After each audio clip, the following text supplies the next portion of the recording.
So now let us start with electric current, electricity. So what do you mean by electricity?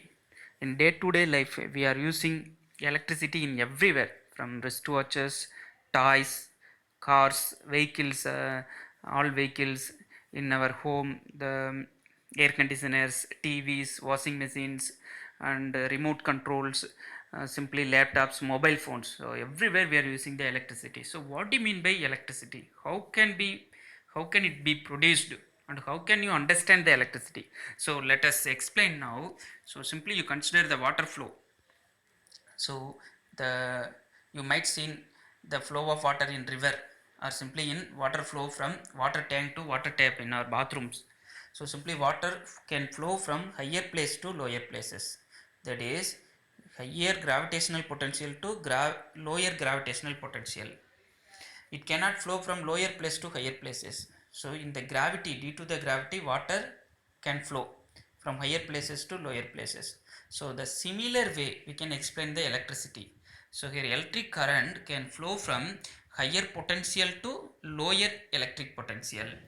Here electric potential, this electric potential is provided by the batteries or sources, DC sources or AC sources. We are using the current in home is AC sources, but in the batteries, button cells, and lead acid based batteries, that is cars and vehicles, they are called the DC sources.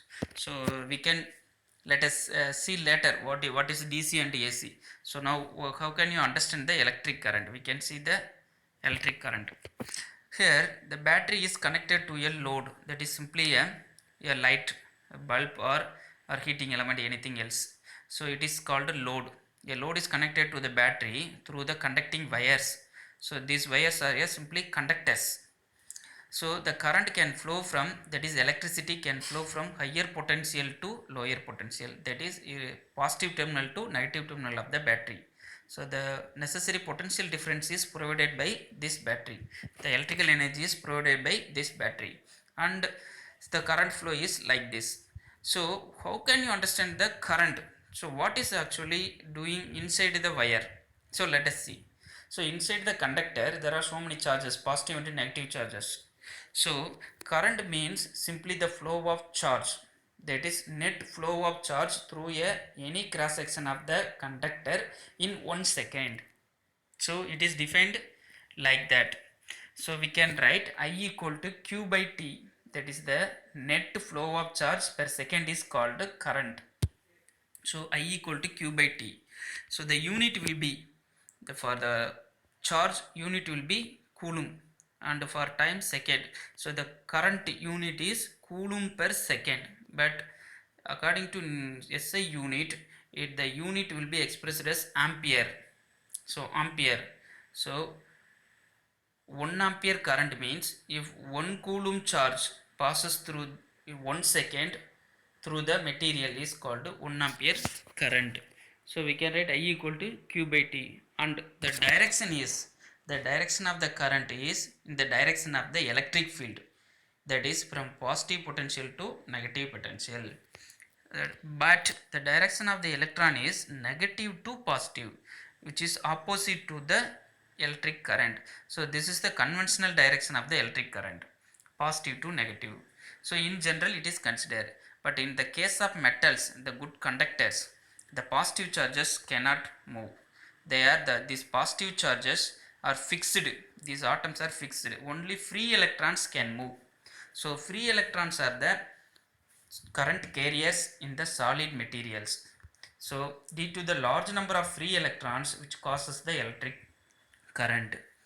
So here the electric current is defined as the net flow of charge per unit time through the any cross section of the conductor. It is the definition, and formula is I equal to Q by T. So unit will be the ampere for current, also coulomb per second, and also we can write Q is equal to IT. So if you take time equal to 1 second, then I equal to Q, which means the net charge flow. Net charge flow is called current. We know total charge Q is equal to written as N into E, that is number of electrons into charge of the electron. So total number of electrons in 1 coulomb charge is taken as Q by E. If 1 coulomb charge means 1 and E is the charge of the 1 electron, so whose value is 1.6 into 10 to the power minus 19 coulomb, as we know the charge of 1 electron. So the total electrons in 1 coulomb charge, 1 coulomb charge equal to, so taken as 1 coulomb by 1.6 into 10 power minus 19, so which gives n equal to, that is number of electrons in 1 coulomb equal to, which gives this value 6.25 into 10 power 25, 10 power 25. So this is the total number of electrons in the 1 coulomb charge. So 1 coulomb charge means 6.25 into 10 power 25 number of electrons flow in 1 second, so is called the electric current.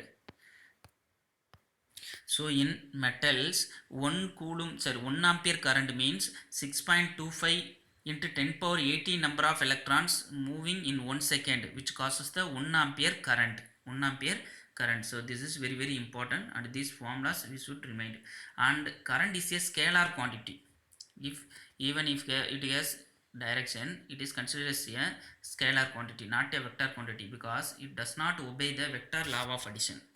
So it is considered not a vector, it is only a scalar quantity. And the direction of current is always opposite to the direction of the electrons. The conventional direction of current is positive to negative, but the direction of electron is negative to positive. So these and all we should remain. And next we go to current carriers in the conductors. So as we already see, that is the in solid conductors, metals, atoms are fixed, so free electrons only move. So these free electrons are the current carriers in the solids. In case of liquids, some liquids are acting as the good conductors. So ionic salts like copper sulfate or sodium chloride are dissolved in the solution water. So it is dissolved into positive and negative ions. If sodium chloride, ordinary salt, is dissolved in water, sodium positive ions and chlorine negative ions will be dissociated in the solution. So these positive and negative ions can move, so which causes the current. So both are the positive and negative ions are current carriers in the liquids.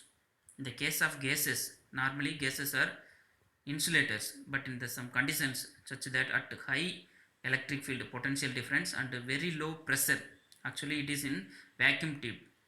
So at those conditions the gases can be ionized, which means they can be provided as a positive ions and negative, positive ions and negative free electrons. So at those time these positive ions and free electrons can move and causes the electric current. So in gases both positive ions and free electrons are the current carriers. So these are the very very important. So according to current electricity only we are considering the free that is good conductors, metals, solid conductors. So here only free electrons are the current carriers. So we are going to study only on free electrons in the conductors. So it's very very important.